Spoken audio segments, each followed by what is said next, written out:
another day, another dawn.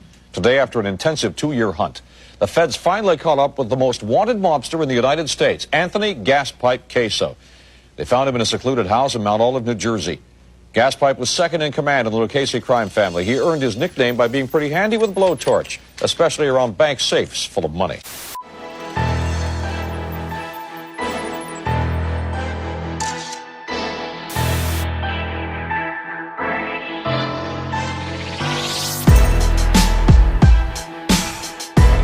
Anthony Gaspipe Casso was basically an extremely cunning individual who was, in a very real sense, born into a mafia culture, mindset, belief system, in a neighborhood in South Brooklyn where a lot of mafioso came from, famous mafioso. Albert Anastasia, the Gallo brothers, a long list of people. Since I was 8, 9 years old, I grew up in this atmosphere. And they used to always, you know, they wanted to dress me like a little gangster, put a suit on me, a hat, go against the wall, take a picture, put one hand in your pocket, you know, things like that, you know.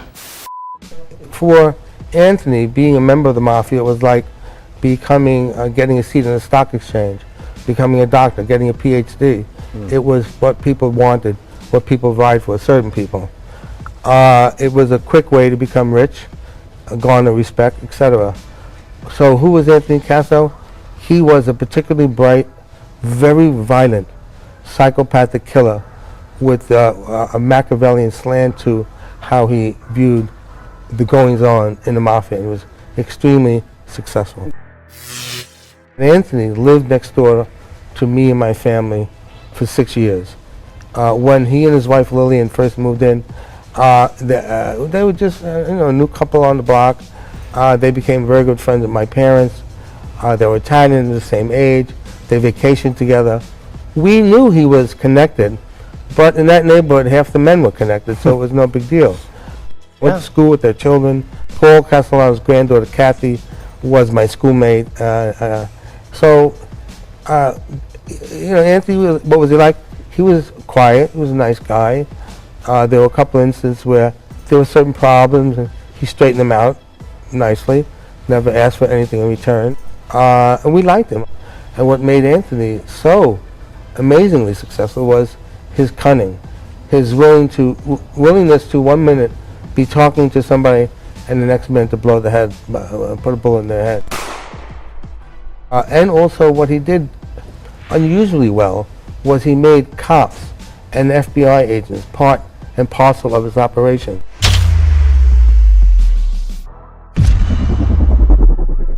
The Mafia is dying, that the discipline that was there, the honor, the loyalty is gone. The oath that they took, the blood oath that they take, omeretta, no one really honors anymore. And so he said that's one of the reasons why ultimately he turned.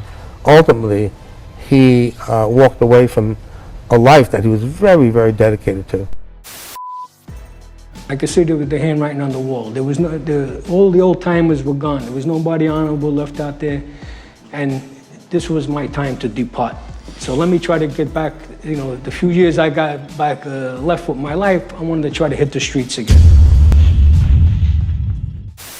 Anthony just became fed up with it, and he turned. In the course of him telling about what he knew, he kept besmirching. He kept talking about Sammy the Bull Gravano. He was saying things the government didn't want to hear. Gravano was a star witness. They wanted to keep him insulated and protected. Anthony was telling the truth. So they ended up deep-sixing Anthony.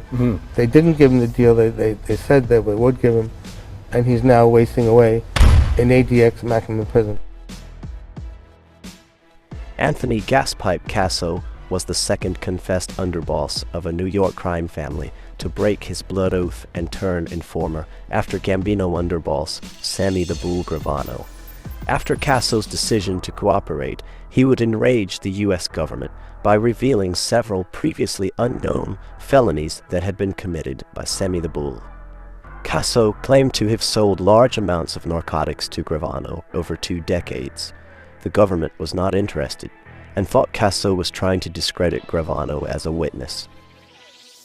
In the year 2000, Anthony Gaspipe Casso would be vindicated when Sammy the Bull pled guilty to operating a massive narcotics ring while in witness protection.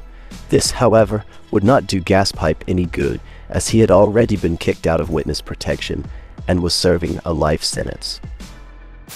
In Arizona, prosecutors say former Mafia hitman and mob turncoat Salvatore Gravano found a new line of work. But it, too, is illegal. Gravano was arrested Thursday in Phoenix on drug charges, and authorities say it was a family affair.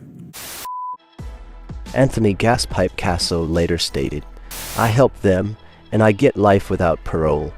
This is really a joke." If I had to go to jail for my crimes, I should never come out of jail. I don't deserve any sympathy from anybody or anything. But I deserve the deal I made. They should honor the deal I made.